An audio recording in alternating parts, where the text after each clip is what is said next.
Hello and welcome to the Farming Week, the podcast from Agriland that keeps you up to date with all the latest in Irish agriculture. I'm Charles O'Donnell and I'm joined by O'Brien and Rubina Freiberg. It's been a busy week. We've seen the National Farm Survey 2023, which we'll talk about shortly, and we've seen Sinn Féin announce a new spokesperson on agriculture, with Martin Kenny taking over from Claire Curran. But the big news as of now is on the straw incorporation measure. And after a week of pretty intense criticism from many quarters over his proposal to defer the measure for 2024, Minister Charlie McConalogue has now decided to reverse that move, as well as announce an opportunity for farmers to receive funding for baling straw.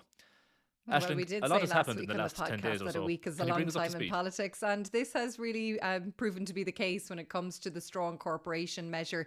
And this news will come as a relief to many tillage farmers out there, Charles, particularly those who may have already chopped straw on the understanding that the straw incorporation measure was going to go ahead this year. And we did have our colleague Rubina Freiberg had an interesting piece with a tillage farmer who said that he was looking like he would lose about €7,500 in payments if the incorporation measure hadn't gone ahead this year. So there was, as you said, a lot of annoyance, frustration with the minister's announcement last week about that proposal to seek permission from the EU Commission to suspend the measure this year due to concerns over winter fodder supplies. But since last week, the minister has met with the IFA and the Irish Grain Growers Group twice. The farm organisations came together on this issue to strongly oppose this move to suspend the popular scheme. And on Thursday afternoon, the minister met with the Farmers Charter, which also includes other farm organisations. And a proposal was drawn up by the minister and his department, which was considered by the farm organisations. And in the wake of that meeting on Thursday afternoon, we got confirmation that the straw incorporation measure will not now be deferred for 2024 and it will proceed this year. So a U-turn by the minister essentially on the earlier proposal, Charles. Now, the minister said that a payment of €175 a hectare will be introduced as a payment for tillage farmers who choose to bale straw. That will run in tandem with the straw incorporation measure.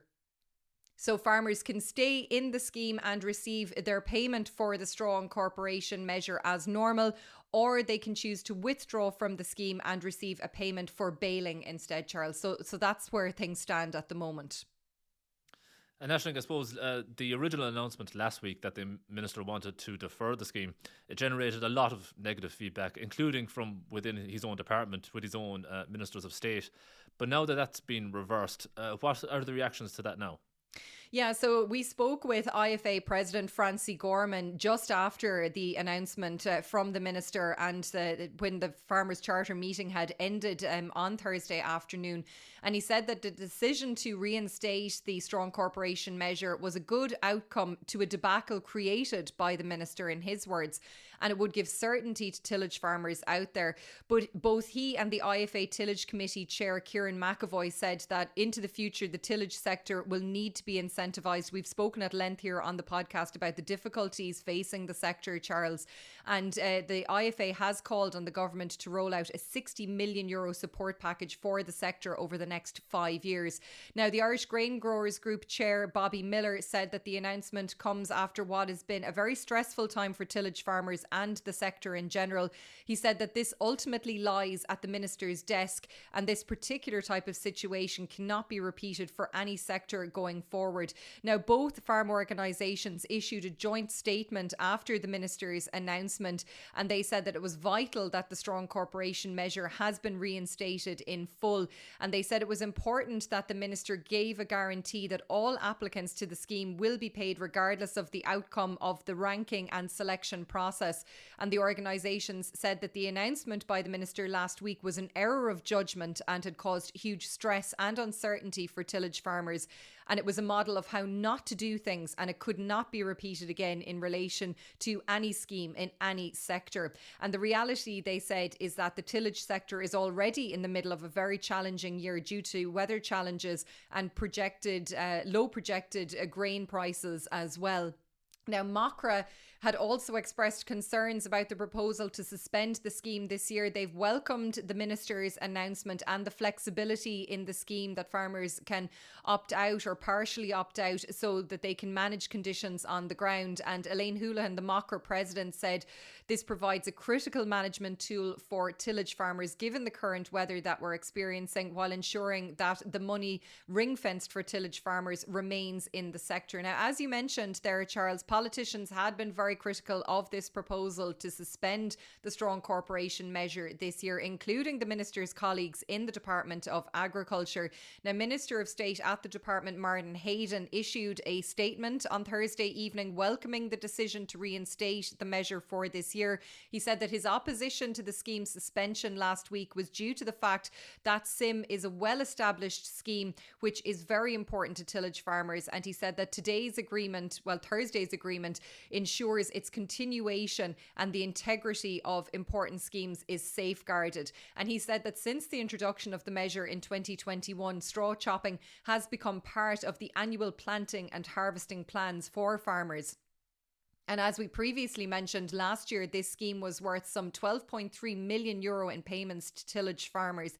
Now, Minister McConalogue and Minister Hayden's colleague in the department, Minister of State, Senator Pippa Hackett, told Agriland that the message that she had consistently received since Minister McConalogue had announced this proposal last week was that tillage farmers wanted the option to chop straw and incorporate it into their ground under this measure. And she said she was glad that we have a resolution that will provide for this as well.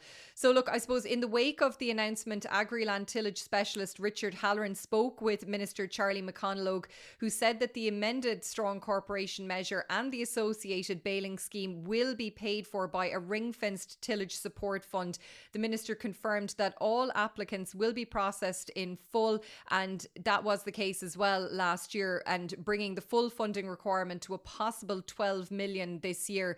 Now, as Richard notes in his story, Charles, this doesn't represent new money as such for the sector, because the funding stream represents the redirection of the monies that would have been made available for the Strong Corporation Measure under normal circumstances. So there is that portion of it that will be used for this baling payment if farmers choose to opt out, and they can obviously be paid for their straw, but they will get this top-up payment as well in recognition of their contribution towards fodder stocks for this winter. Now, there is a €50 million funding package agreed for the Strong Corporation Measure over the 5 years of the CAP strategic plan for Ireland, and it is part funded by the European Union and the Irish government. So it was very important, I suppose, from a European point of view to make sure that funding was not lost to the tillage sector as well. So it's important that that stays within the sector. And the minister told Agriland that he couldn't support the chopping of good quality straw given the prospect that there could be issues with fodder supplies coming into the winter. And he said that he wasn't surprised by the enormity of the backlash that he faced following his announcement, but he said that it was his job to show leadership and he didn't want imported straw coming into the country if it can be avoided at all. So that was his reasoning for the proposal. The minister also reaffirmed the government's commitment to expand the tillage area in Ireland. Of course, the Climate Action Plan references 400,000 hectares of a cropping area to be secured. So we're quite a long way off that at the moment.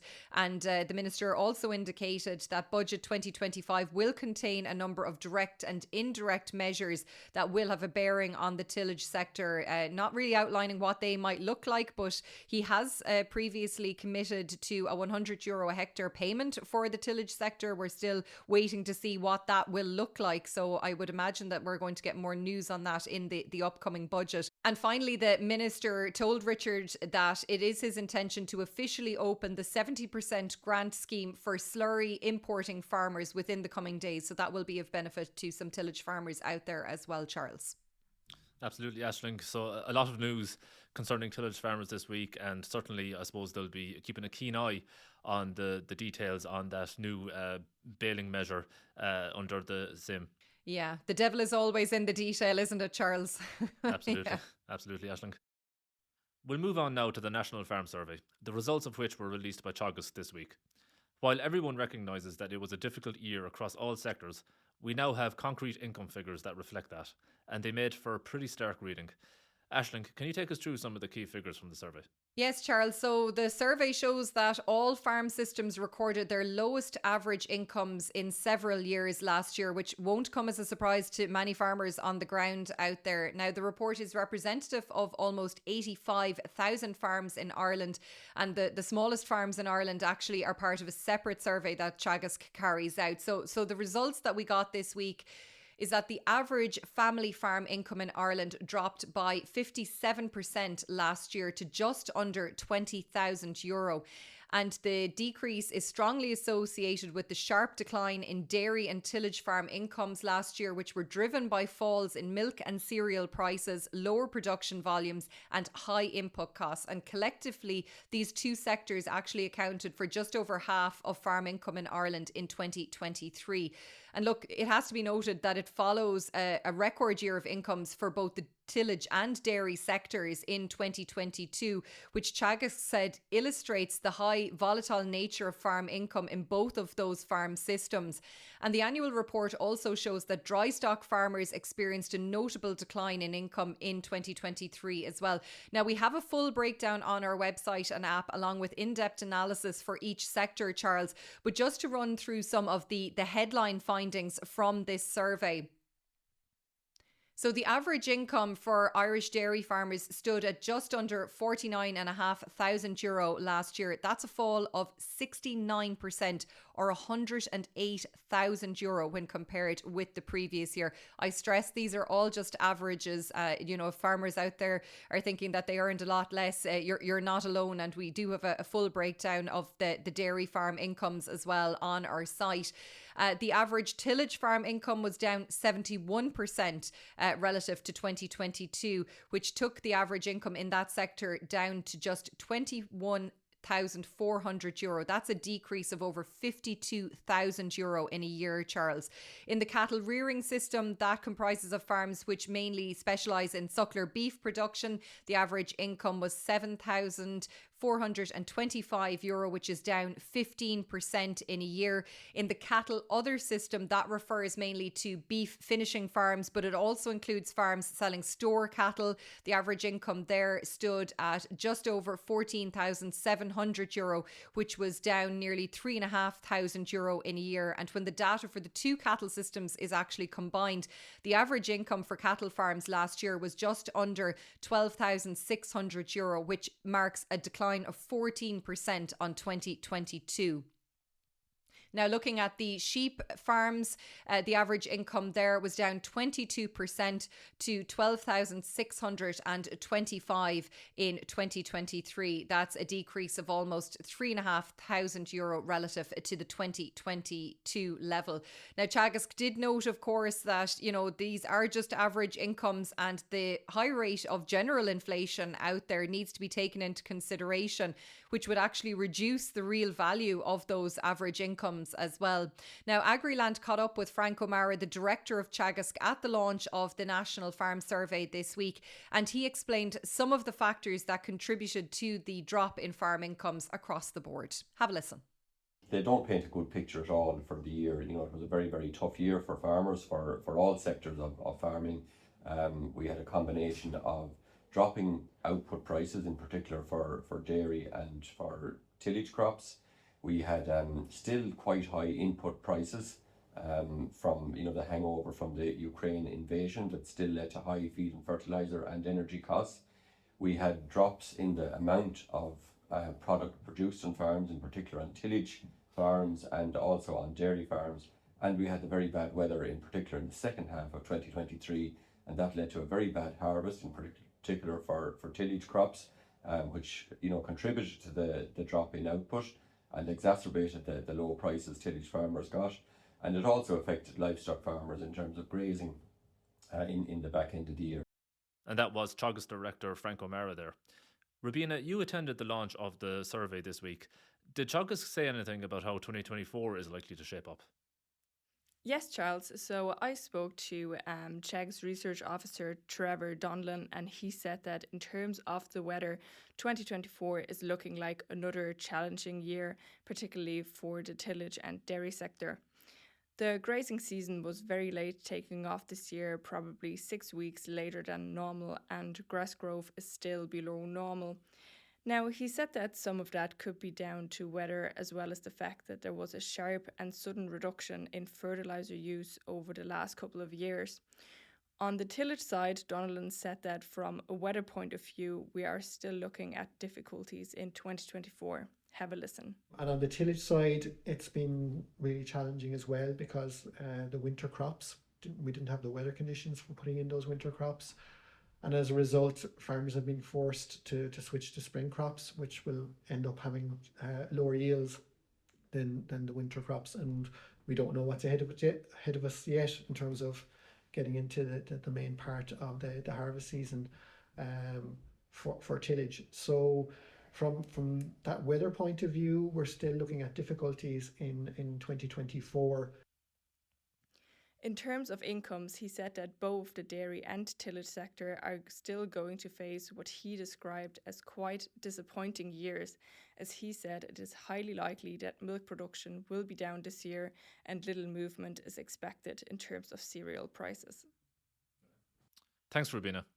We'll move on now, and new figures from the Department of Agriculture, Food and the Marine reveal the total expenditure on the National Bovine TB Eradication Programme in the first 6 months of this year.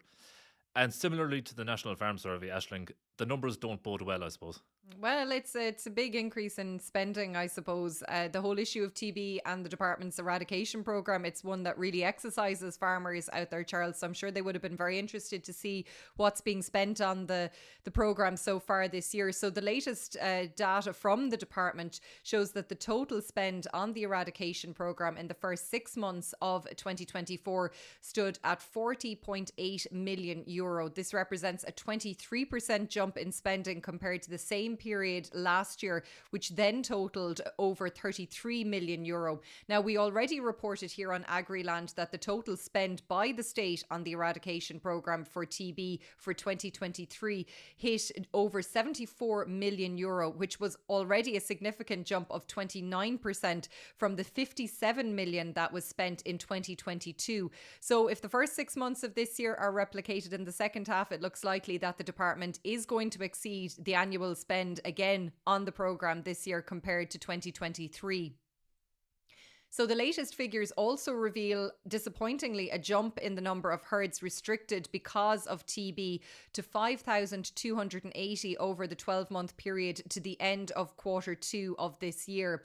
And according to the National Bovine TB statistics compiled by the department, the herd incidence rate in Ireland hit a 6-year high at 5.17% by the end of the second quarter. And over the 12 months to the end of June of this year, there was also an increase in the number of reactors, which rose to 32,677.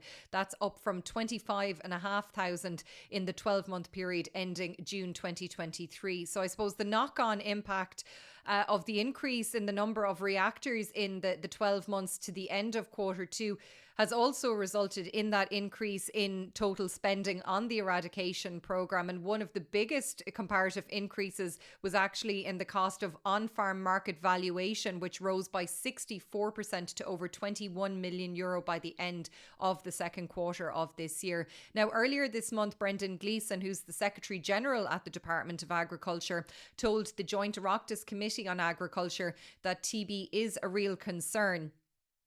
And he said this year the department will probably spend around €78 million on this. And he also warned that there may be a need to change the approach taken to TB. And he said that we're at a point where we need to do something different. And if we just keep going, doing the same thing and expect different results, that's not a great way to proceed, in his words. And I think that many farmers out there would agree, Charles, because the spending is going up, but so are the level of reactors and herds being restricted due to TB out there. And we've spoken at length here on this podcast about the upset, the stress that causes at farm level. And, it is something that seems to be going in the wrong direction. We're spending more, but we don't seem to be getting the results out there. And definitely it's something that I think the department will have to look at very, very carefully going forward.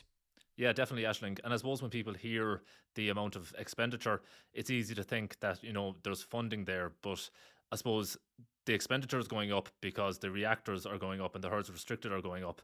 So kind of not good figures kind of across the board, I suppose. Yeah, it's really all going kind of in the wrong direction, Charles, at this stage. So yeah, no, it's definitely something that they are going to have to reconsider, I'd say. We're going to move on now to a very important but very complex issue, and that is An Taisce's case in the High Court against the current Nitrates Action Programme. The outcome to the case, if it goes in An Taisce's favour, could potentially spell the end of Ireland's nitrates derogation.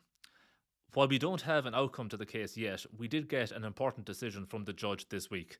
Yes, Charles. So as we've previously spoken about here on the podcast, An Taisce has launched legal proceedings in the High Court to judicially review the government's fifth Nitrates Action Programme because it claims that measures taken under successive programmes have failed in their objective, which is to prevent pollution of surface waters and groundwater from agricultural sources.